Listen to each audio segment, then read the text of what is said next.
teachers, talking about how teachers' unions negatively affect education and hurt our children's ability to learn.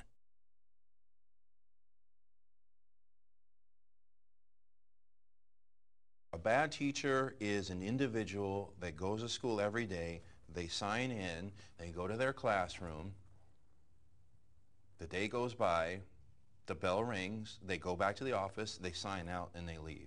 That's a bad teacher to me. They've wasted valuable resources, valuable time, the students' time. I don't think the union is interested in excellence in education at all. If they were interested in excellence in education, they would abandon tenure. Bad teachers need to get out of the classroom, period. And sometimes unions don't let that happen because, well, they get dues from that bad teacher just the same as they get dues from the good teachers. The union has things in place with a collective bargaining agreement that an administrator can't just simply say that they need to do something different or hold them accountable. They have to essentially compile a mountain of paperwork, and even then the teacher can just be put on a must-place list where they get mandatorily transferred to another school site to do the same thing they've been doing. Bad teachers are the ones that have essentially tanked it in, whether it's after 3 years, 5 years, 7 or 20. They don't have the energy, the passion, they don't have the commitment to the job that's required to do it, but yet they still come and sign in every day. That to me, that's a definition of a bad teacher. It's not so much my instruction is off and I need to change it. That's just, that's something that can be fixed through professional development and in some cases appropriate intervention. Jack Welch, who is the former CEO of GE, once said that that 10% of any given profession needs to be let go. The bottom 10% should be doing something else. And this, I think, would apply to any profession, including teaching. I don't believe that children benefit one bit from the adversarial relationship between unions and administration. I don't believe school districts benefit, and I don't believe teachers benefit. Adversarial, in my opinion, doesn't work, but that's what teachers' unions bring to education, is an adversarial relationship. It becomes this push-pull thing as opposed to we can just sit down, we're adults, we have the same goals in mind, we're both professionals, you and I can work it out. But that's discouraged by the union. In fact, the union specifically says don't go into a meeting with an administrator unless you have representation there with you. Even if it's something as simple as, you know, again, I have a problem with a student, the administrator just wants to find out what the problem was. I think there are lots of times that the administrators want to help education. They want to respond to their teachers' needs, but lots of times the union poison that relationship. The very nature of the collective bargaining agreement and the very nature of the school environment in which teachers need a union and administrators need a union can lend itself to be much more adversarial. If a teacher has a discrepancy or let's just say even a difference of opinion with an administrator, the only option is to file a grievance. Whereas I personally would prefer to have some level of dialogue to lay out, okay, there may be a difference in personality or a difference in opinion, but still the ultimate goal is to educate the children that are in the school. If I were choosing to go to a restaurant, I wouldn't go to the restaurant who's had their cook the longest. I would want to go to the best cook. And we would all do that. Even union people would do that. So why don't we have that system in place here? Right now in my state, there is no benefit to being a better teacher. When lawyers come out of law school and doctors come out of medical school, they all make what the market will give them. But with teachers, no, it's one size fits all, and it stays that way. So after 2 years of teaching, you and I are both teachers. In the second year, you and I are going to make the same amount of money. It doesn't matter if I'm a better teacher, you're a better teacher. One part of being professional in every other profession but teaching is that a person who excels gets remunerated financially. And lots of times it's the unions that block those incentives because, again, a teacher would be getting paid more than some other teacher. I think think unions defend seniority only for the fact that it promotes teacher allegiance. We have to find a way to inaugurate some kind of merit pay system. The unions, not surprisingly, fight tooth and nail against this. I believe it's because they're radical egalitarians, they're anti-competition. They will tell you that, oh, we can't have merit pay because teaching is collaborative, and this will pit teacher against teacher. I don't see it that way. In the same way a baseball team has 25 members, probably all 25 making different salaries, but they all work together toward a common goal. We have merit pay in sports. We have merit pay everywhere else. Good accountants make more money than bad accountants. Why does a bad teacher even have a job? But if they do have a job, why do they make the same amount of money as a good teacher? I just don't get it.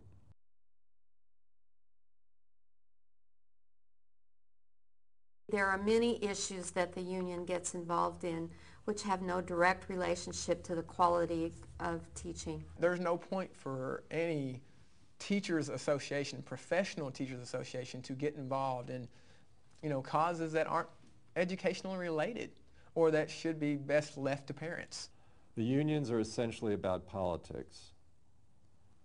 Most notably liberal politics. There have been comments come from the floor in these discussions from people who say, can't we just stick with education? And none of their proposals have been adopted. They have basically made the comment and their efforts have been tabled or sent to committee or basically trashed. They should not be using mandated union dues to support their own political and social issues. They claim to represent all teachers in their union, but that's just not true. A lot of teachers have differing points of view. They ignore these teachers. Reg Weaver, who's the president of the NEA, once famously said that his union, the NEA, is roughly 1/3 Democrat, 1/3 Republican, and 1/3 independent. You would think that maybe 1/3 of the money would go to Democrats, 1/3 Republicans, etc. Not true. Over 90% go to Democrats. My personal opinion, I think the national affiliates are more of a political committee or arm of education as opposed to a teacher service union that happens to have a PAC attached to it.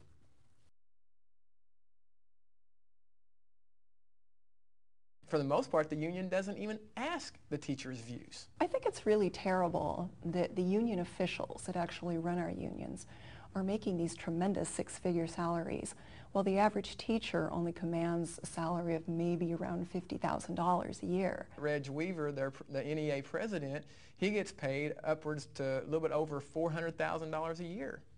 I'm thinking, what product is he producing that warrants that kind of salary? Let's face it, we're the ones that are in the trenches every day with these students, and they're not, and they've lost sight of what it really is to educate students. They're thinking more about themselves. The area rep that was assigned to my area, I knew more about the education code and collective bargaining agreement than he did. And the fact that we pay almost $900 a year out of our salaries of about $50,000 a year, it really isn't a good bargain to belong to the union. Teachers' unions are one of the most expensive unions in the nation to belong to. When I was first hired as a full-time instructor, I wanted a copy of the collective bargaining agreement, and it took the union probably about 9 months to get me a copy of the collective bargaining agreement. We have many members in the independent association that I'm involved with. It's non-union, and we have many members that come from the union. And they've told me in my district, man, we really like your response time better than union. We like the way you work with the administration better than the union, where it's kind of like, well, we'll talk to them for you. And they just love that. Yes, when you call the union reps with problems that you're having, really they don't respond to you at all. It all just really comes down to lip service. School choice is very threatening to unions.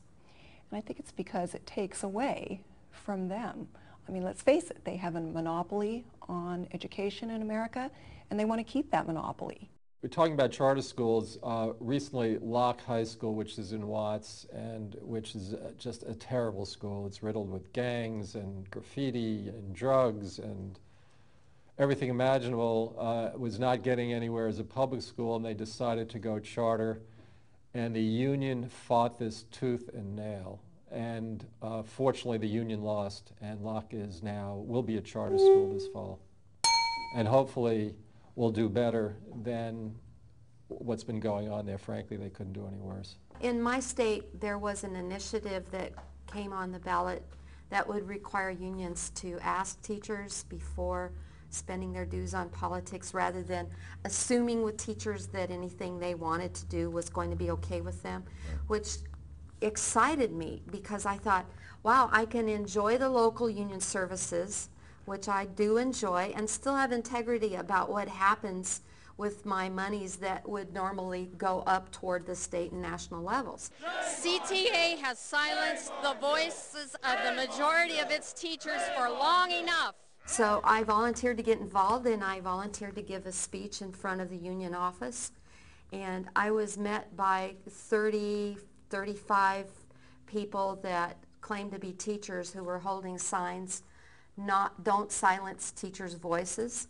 As soon as the microphone was turned on for me to give my speech, they started screaming so that no one around me could even hear me. I couldn't hear myself. They were screaming, "Shame on you," while they were holding the sign, "Don't silence teachers' voices." My preference would be where it was actually on a proposition.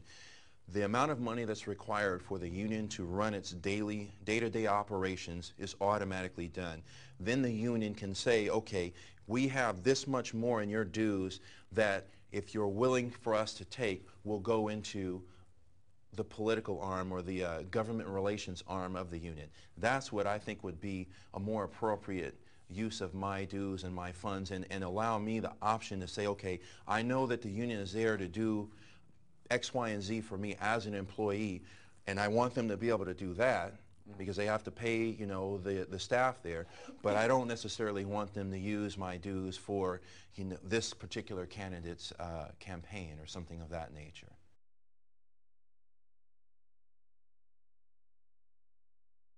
You can't call the union and ask them, how do I opt out? Because they won't help you at all. No, the unions are not democratic at all. It's all top down. They pretend to be democratic, but they really don't ask the opinions of their rank and file. They have this arcane election system, which I frankly don't understand. I don't think most people do. It's sort of something of an old boys club. Honestly, with the coercion, it's more a function of I have to pay my dues. I don't have an option with my dues, because even if I opt out, they still get what's called an agency fee. There's a strong tendency for the union to repress the other viewpoint. In my state, we're a right-to-work state. I have a choice to not join the union. And I feel very impressed to try to make it where other teachers have that same right. Because in 28 other states, they don't have that right. They have to pay up to $1,200 out of their hard-earned paycheck to a union that they might not agree with everything they do, and probably don't agree with a lot of the things that that union does. You can't choose whether or not you want to be in a union. You are forced to be in a union. And you have to pay money, and you don't have a choice where the money goes.